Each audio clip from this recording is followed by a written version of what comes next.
Yes, Mr. Cullen. I'll get them back to you as soon as possible. I watched Lyndon walk away.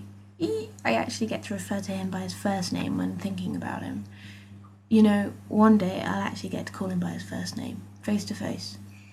Although, considering the mood he's in at the moment, it's probably in the best interest of my throat being jumped down that I don't. Bugger. Ooh. I've just realised that all of the previous kind of leans to the idea that I, like Dr. Cullen. Oh, Donna's gonna kill me. Hello? I did jump out of my skin when the young girl stood just adjacent to me but behind the desk spoke. I blushed slightly, feeling like she'd caught me doing something I shouldn't, although she had no reason to think that I was doing anything else but faff through some old patient records, I hope. Sorry, I stammered, tucking a stray lock of hair behind my ear. Can I help you at all? I added. The girl looked quite taken aback by the fact that I hadn't the faintest idea who she was.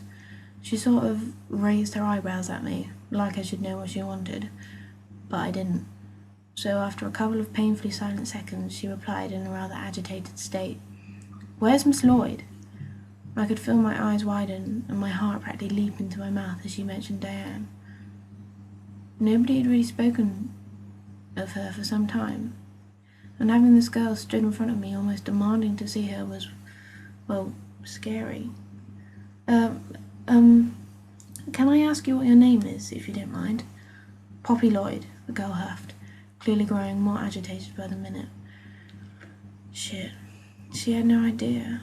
This poor girl, who I'd gathered was some sort of relation to Diane, wasn't aware of the tragedy that had happened just a few months ago.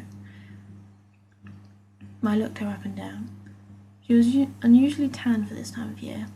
Well, any time of the year really, considering the crappy English weather we get. I could tell by the tan line on her wrist, probably where her watch had been or something, that she'd been abroad somewhere hot. Doubt she'd been back long either. Her petite frame made it hard for me to decide on her age, but I eventually settled on around 9 or so. 9? No, not 9. 19. Her hair was a sort of dusty, mousy brown, and her eyes a very striking emerald green. Amazingly, I had managed to suss all of that out without her even having time to speak again. Guess it's a girl thing. She'd probably just done the same to me. As her gaze met mine, I smiled briefly, before breaking the silence.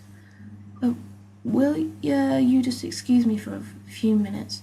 I think that Miss Lloyd may be in a meeting. I'll see what I can do. I squinted as I turned away from her.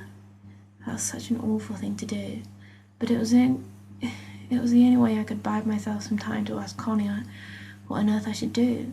The poor girl had been under the presumption that Diane is still alive for a few months now. A few more minutes won't hurt, right? I paced up the corridor in a way that I'd gotten down to perfection. You see, if you practically run up the corridor, patient relatives often get in some kind of panic-stricken mode and think that there's something drastically wrong. Yet, if you just plod up the corridor, someone will pretty much no doubt approach you regarding the fact that you look like you have nothing to do. And obviously you don't get to a destination quick enough. Pacing is the best way to go about it. People just think, oh, the average busy doctor walking up the corridor. Anyway. Connie was in a meeting. I knew that already because I've already had to disturb her once and I was dreading the fact that I had to do it for the second time. But I couldn't just leave Poppy waiting, so it had to be done. I tapped lightly on the door. Connie's head swung round, and she nodded sternly for me to enter. The confidence I just managed to muster up only just allowed me to peek my head round the door and in some kind of mousy voice ask for a quick word. I'm such an idiot. I quickly found myself face to face with a rather peeved-off Connie. I gulped.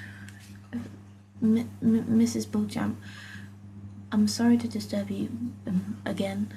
It's just I've got a Poppy Lloyd down on Darwin.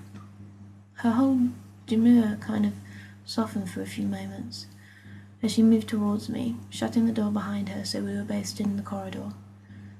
You're going to have to tell her, Dr. Young. Who is she? I squeaked, my heart racing. Diane's daughter, Connie mumbled quietly. Oh, whoopee fucking do.